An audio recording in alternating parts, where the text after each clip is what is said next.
ৰায় ডাঙৰীয়া, কৃষ্ণেন্দু পাল ডাঙৰীয়া, আমাৰ সকলোৰে শ্ৰদ্ধাৰ শিলচৰ লোকসভাৰ সমষ্টিৰ সাংসদ পৰিমল শুক্লবৈদ্য ডাঙৰীয়া, ৰাজ্যসভাৰ সাংসদ কানাড পুলকায়স্থ ডাঙৰীয়া, শিলচৰৰ বিধায়ক দৈপায়ন চক্ৰৱৰ্তী ডাঙৰীয়া, মিহিৰকান্তি সোণ ডাঙৰীয়া, নিহাৰঞ্জন দাস ডাঙৰীয়া, আমাৰ মেডিকেল এডুকেশ্যন এণ্ড ৰিচাৰ্চ ডিপাৰ্টমেণ্টৰ কমিশ্যনাৰ সিদ্ধাৰ্থ সিং ডাঙৰীয়া, জিলা আয়ুক্ত মৃদুল যাদৱ ডাঙৰীয়া, শিলচৰ মেডিকেল কলেজ আৰু হস্পিটেলৰ অধ্যক্ষ প্ৰফেচাৰ দেৱব্ৰত সিনহা ডাঙৰীয়া, superintendent Silchar medical college and hospital professor doctor Bikash Chandila ডাঙৰীয়া,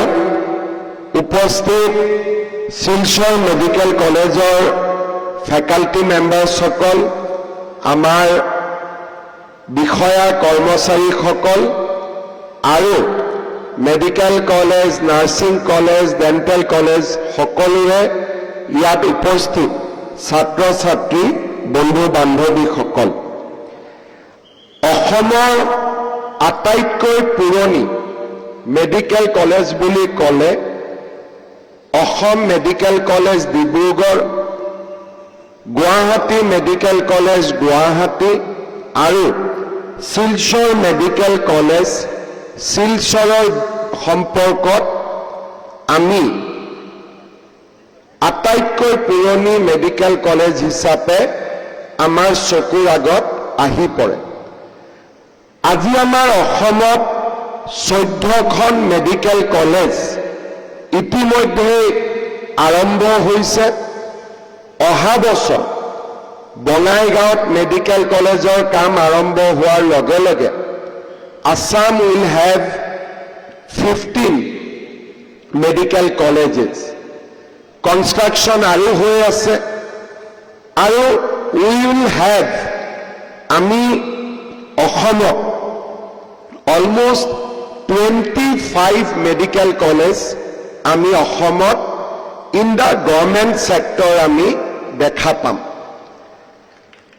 লাহে লাহে মই যেতিয়া অসমৰ হেল্থ মিনিষ্টাৰ হৈছিলোঁ ইন দ্য ইয়াৰ 2006, তেতিয়া আমাৰ অসমত MBBSৰ চিট আছিলে অলমোষ্ট 360 আৰু তাৰ পৰা আমি যি জাৰ্নি আৰম্ভ কৰিছিলোঁ, today we have almost 2000 medical seats. আমি যেতিয়া 2006ত প্ৰথম হেল্থ মিনিষ্টাৰ হৈছিলোঁ, তেতিয়া অসমত 150 আমাৰ পোষ্ট গ্ৰেজুৱেট মেডিকেল কলেজৰ চিট আছিলে।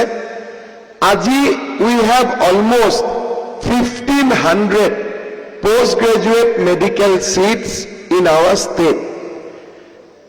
অৰ্থাৎ আমাৰ ৰাজ্যত medical education sector is growing like anything.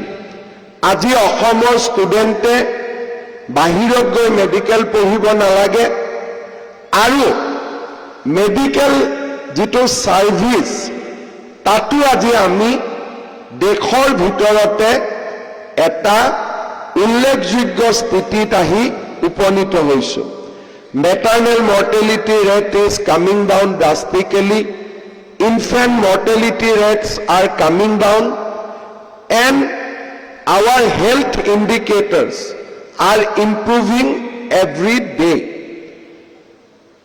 নাও time has come that from the quantity we have to now focus on the quality. সংখ্যা হিচাপত এতিয়া আমি more than sufficient, আমাক যিমান ডক্টৰ লাগে তাতকৈ আমি বেছি ডক্টৰ প্ৰডিউচ কৰিব পৰা হৈছোঁ at the MBBS level, post graduate level we are cropping up, আৰু আমাৰ পুৰণা 3খন মেডিকেল কলেজতে DM MCH কোৰ্স আদিৰো আমি চিন্তা কৰিব পৰা হৈছোঁ। So the journey of medical education in Assam for next 10 years will move from quantity to quality. অৰ্থাৎ নাম্বাৰছ আমাৰ আছে, কিন্তু নাম্বাৰছৰ লগত আমি মানুহক কোৱালিটি হেল্থ কেয়াৰ দিব লাগিব। কাৰণ মানুহে আজিকালি কম্পেয়াৰ কৰিব পাৰে যে একেখন টাউনতে থকা প্ৰাইভেট নাৰ্ছিং হোম এখনৰ লগত definitely they can today compare our government medical colleges. Silchar অসমৰ পুৰণি 3খন মেডিকেল কলেজৰ ভিতৰত এখন। সো আমি এই মেডিকেল কলেজখনৰ ডেভেলপমেণ্টত we are always taking it as our priority. কেইদিনমান আগতে আমি জাপান ইণ্টাৰনেশ্যনেল কোঅপাৰেশ্যন এজেন্সিৰ লগত আমি এটা প্ৰজেক্ট আৰম্ভ কৰিছিলোঁ, যাক চমুকৈ Assam health system strengthening project বুলি আমি নাম দিছিলোঁ। এই প্ৰজেক্টৰ আণ্ডাৰত ভাৰত চৰকাৰে জাপানৰ পৰা লোন লয় আৰু আমাক এই প্ৰজেক্টটো ইমপ্লিমেণ্ট কৰিবৰ বাবে গভৰ্ণমেণ্ট অফ ইণ্ডিয়াই আমাক টকা দিয়ে। আমি সিদ্ধান্ত লৈছিলোঁ যে এই প্ৰজেক্টটোৰ জৰিয়তে আমি অসমৰ মেডিকেল কলেজসমূহত সুপাৰ স্পেচিয়েলিটি ব্লকছ বনাম, হস্পিটাল বনাম, যাতে উইথ দ্য ইম্প্ৰুভ ইনফ্ৰাষ্ট্ৰাকচাৰ আমি cardiology, cardiac surgery, neurology, neuro' চাৰ্জাৰীৰ দৰে ডিপাৰ্টমেণ্টসমূহত আমি মানুহক চিকিৎসা সেৱা দিব পাৰোঁ। আজি আমি ইয়াত এটা বিল্ডিঙৰ কাম আৰম্ভ কৰিছোঁ। এই বিল্ডিংটোৰ জৰিয়তে আমি শিলচৰ মেডিকেল কলেজত এখন সুপাৰ স্পেচিয়েলিটি হস্পিটাল উইং এটা বনাম, য'ত নেকি cardiology, cardiothoracic surgery, neurology, neuro' surgery, nephrology আৰু ইউৰলজিৰ আমি ট্ৰিটমেণ্ট আগবঢ়াব পাৰিম। এই বিল্ডিংটো অলমষ্ট 2,91,854 স্কুৱেৰ ফিট হ'ব, মানে অলমষ্ট 3 লাখ স্কুৱেৰ ফিটৰ ইয়াতে কনষ্ট্ৰাকশ্যন হ'ব। আৰু এই বিল্ডিংটো নিৰ্মাণ কৰিবৰ বাবে we will invest to 198 crore, যাক আমি approximately 200 crores বুলি আমি ক'ব পাৰিম। ইয়াৰ লগতে যাতে আমি কাৰ্ডিয়াক চাৰ্জাৰী কৰিব পাৰোঁ, নিউৰ' চাৰ্জাৰী কৰিব পাৰোঁ, বিল্ডিংটোৰ লগতে আমি প্ৰভিজন কৰিছোঁ যে 100 crores rupeesৰ আমি ইকুইপমেণ্ট ইয়াত কিনিম।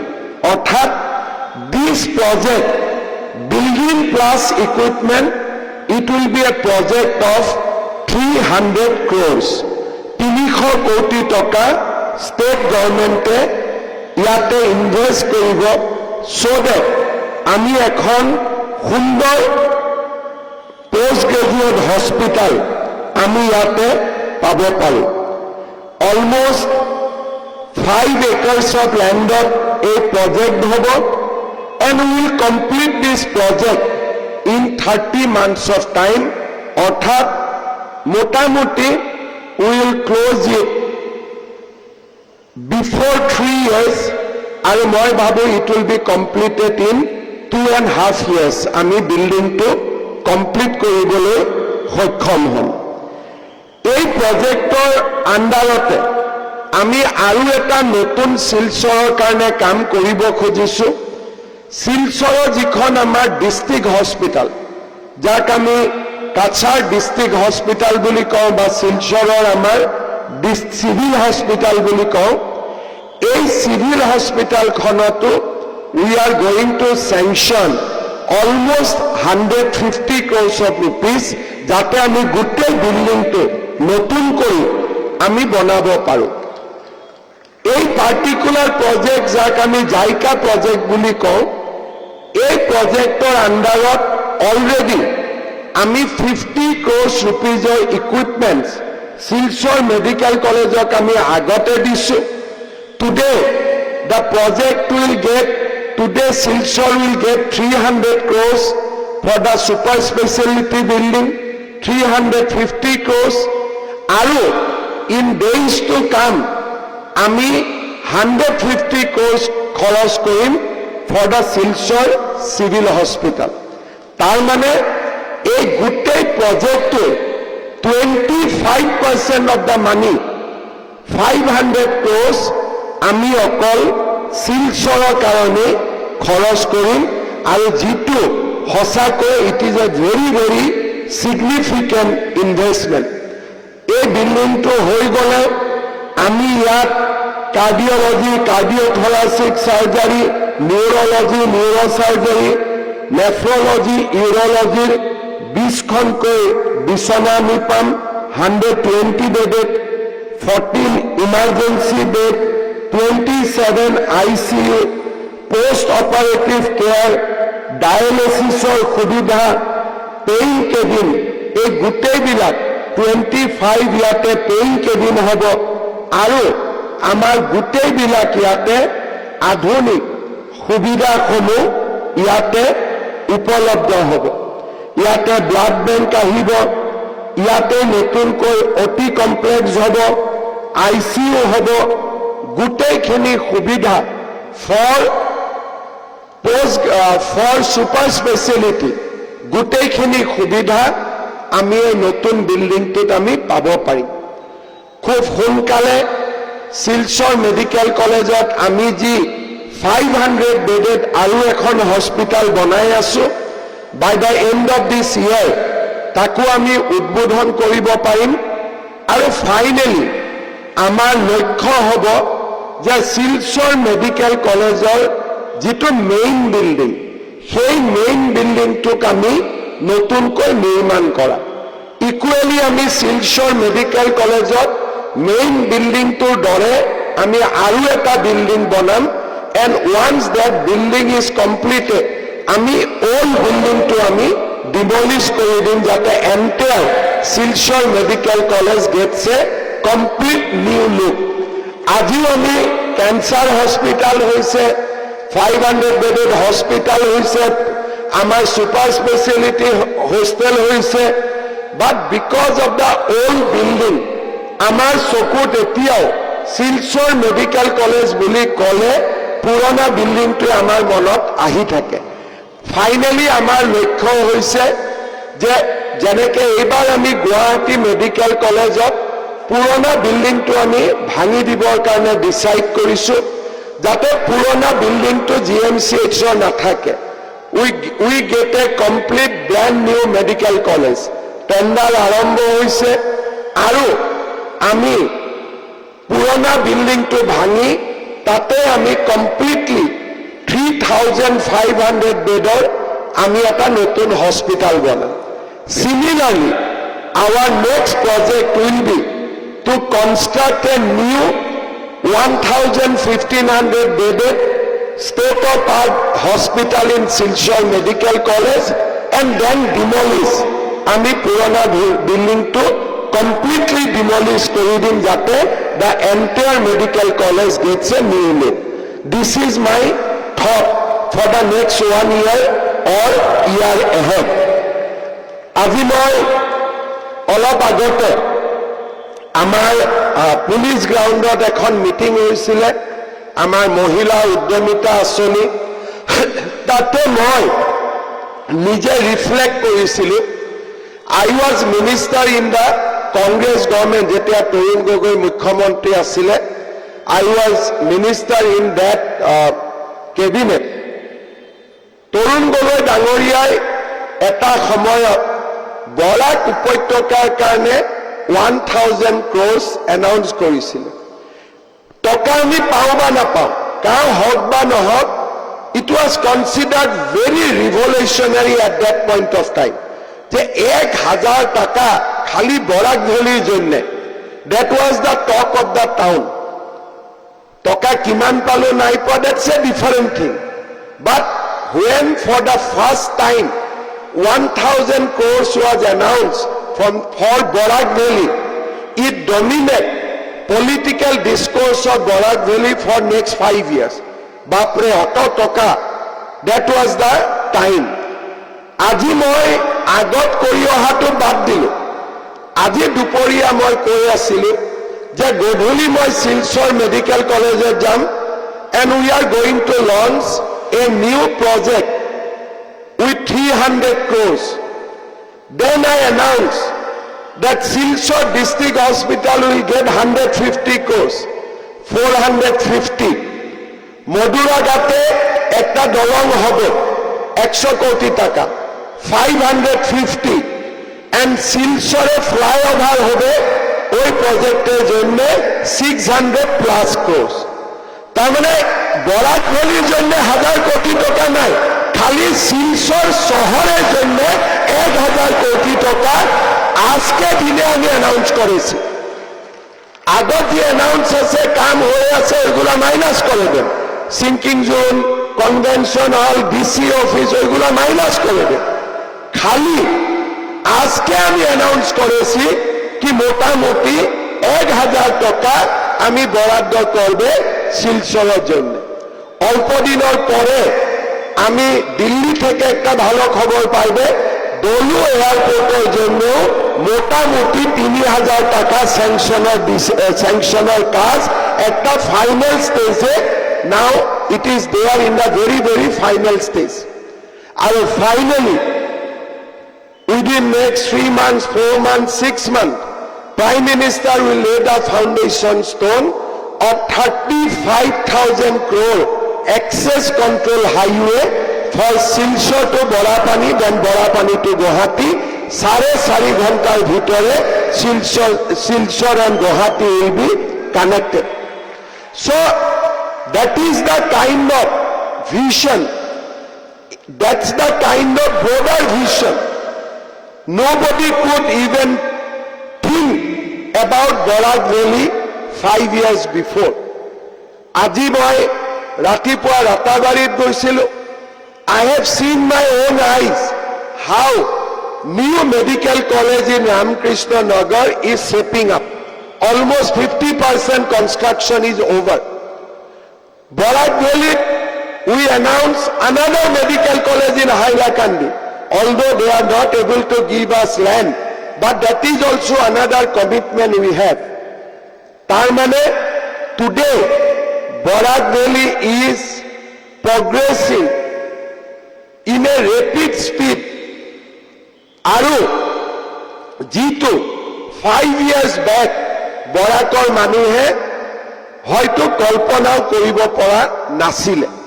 So that's the kind of work today Prime Minister Modi ji and we are doing for Barak Valley. We seek your blessings. Ami apnalokor ashirwad bicharim so that we can continue the good works we have taken up for the people of Barak Valley. Ebar Durga Pujat Silcharat ahar mor bahut ichha asil, kintu Guwahatit সেই সময়তে আমাৰ আদৰৰ জুবিন গাৰ্গৰ দুৰ্ঘটনা হোৱাৰ বাবে মই আহিব নোৱাৰিলো। I wanted to come this time also in the puja to Silchar, কিন্তু পূজাৰ সময়ত আহিব নোৱাৰিলো। আজি আপোনালোকক মই শাৰদীয় দুৰ্গা পূজা, লক্ষ্মী পূজা আৰু মা কালীৰ পূজা, দীপাৱলীৰ সকলোৰে শুভেচ্ছা আৰু অভিনন্দন জনাইছো। I am feeling really good and I am feeling blessed that we are able to we have able to accomplish whatever we have committed before the election. Ami ji koisilu tak aji ami koribo parisu and we want to do more. Apnaloke ashirwad koribo ami jate agot aru beshi kam Silchar aru Barak Valley karone koribo paru. Dhanyabad, Jai Hind, Bande Mataram.